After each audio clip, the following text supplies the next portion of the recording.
দেখো অক্টালে যোগফল 8 কিংবা 8 থেকে বেশি হলে 8 বিয়োগ করে বিয়োগফল বসবে এবং 8 1 থাকবে। যেমন মনে করো 4 আর 4 যোগ করলে কি হয়? 8 হয়। তাহলে 8 মানে বৃত্তির সমান হয়ে গেছে। অক্টাল সংখ্যার বৃত্তি জানি আমরা কত? 8। তাহলে বৃত্তির সমান হয়ে গেলে এটারে কি করতে হবে আমাদের?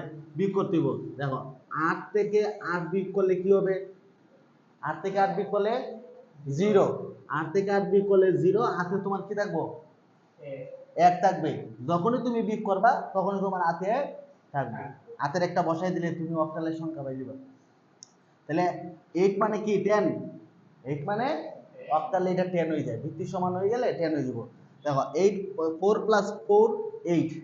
8 মানে 10, অক্টালে 10। তাহলে এখানে 10 বসবে। ঠিক আছে?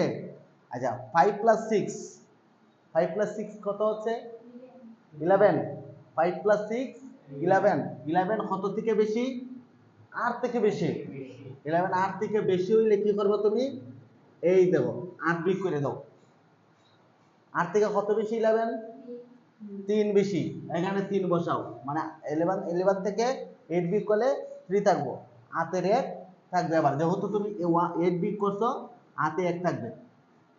কথা বুঝতে পারছো? হ্যাঁ।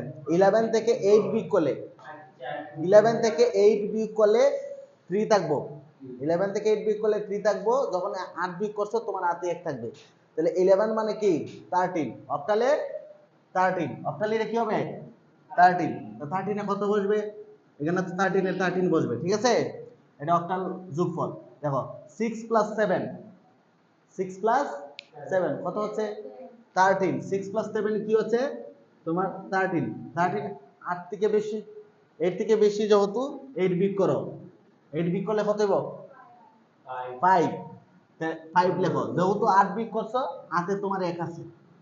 তাহলে 13 অক্টালে এই যে 13 মানে কি? এই যে কি হবে? 13 মানে এটা দশমিকে 13 আর অক্টালে কি হবে? 15। তাহলে এখানে কি বসবে? 15। চলো আমরা কিছু অঙ্ক করি। ঠিক আছে?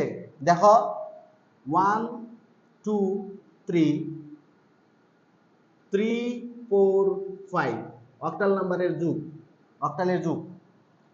ঠিক আছে? আমরা 3 + 5 কত হচ্ছে? 3 + 5 মানে 8। তাহলে 8 বেজের সমান হয়ে গেলে 10 হয়ে যায়। 8 থেকে 8 বিয়োগ মানে 0, হাতের 1। তাহলে এখানে কি বসবে? 0। হাতে কি থাকবে তোমার? 1 থাকবে। তাহলে 4 + 2 6। 6 হাতের 1। 2 + 4 হাতের 1 কি হবে? 7। 7 8 থেকে তো বেশি না? তাহলে 7 এর 7 বসবে। এখন দেখো 3 + 1 3 + 1 4। হাতে কিন্তু নাই আমাদের। আছে? নাই। এটা অক্টালের যোগ। চলো আরো করি। তাহলে কি আছে? 1 2 7 2 7 2 7 6 অক্টাল সংখ্যা নিলাম আমরা, যোগ করতে পারি। দেখো কি হবে? 7 + 6 7 + 6 7 + 6 কি হবে? 13 13 13 থেকে 8 বিয়োগ করো 5, হাতে 1 থাকবে। তাহলে এখানে কি হচ্ছে? 15 15 হাতে 1 থাকছে তোমার আবার। আচ্ছা 2 + 7 2 + 7 9 প্লাস হাতের 1 কি হবে তোমার? 10 10 - 8 10 - 8 কি থাকবে তোমার? 2। যেহেতু 8 বিয়োগ করছো, হাতে 1 থাকবে। তো 10 মিন্স 12। 12 এর কি বসাইবা? 2 বসাইবা। হাতে 1 থাকছে তোমার আবার। তাহলে 1 + 2 1 + 2 এখানে 1 + 2 হাতের 1 কি হচ্ছে তোমার? 4। তাহলে 8 থেকে তো বেশি না? আচ্ছা তাহলে এখানে 4 বসবে। তাহলে এটা হচ্ছে অক্টালের যোগ।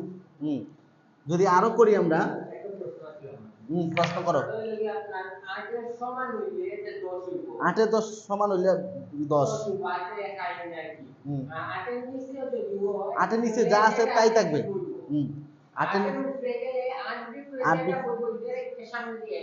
হ্যাঁ, হাতে 1 রেখে দিবা।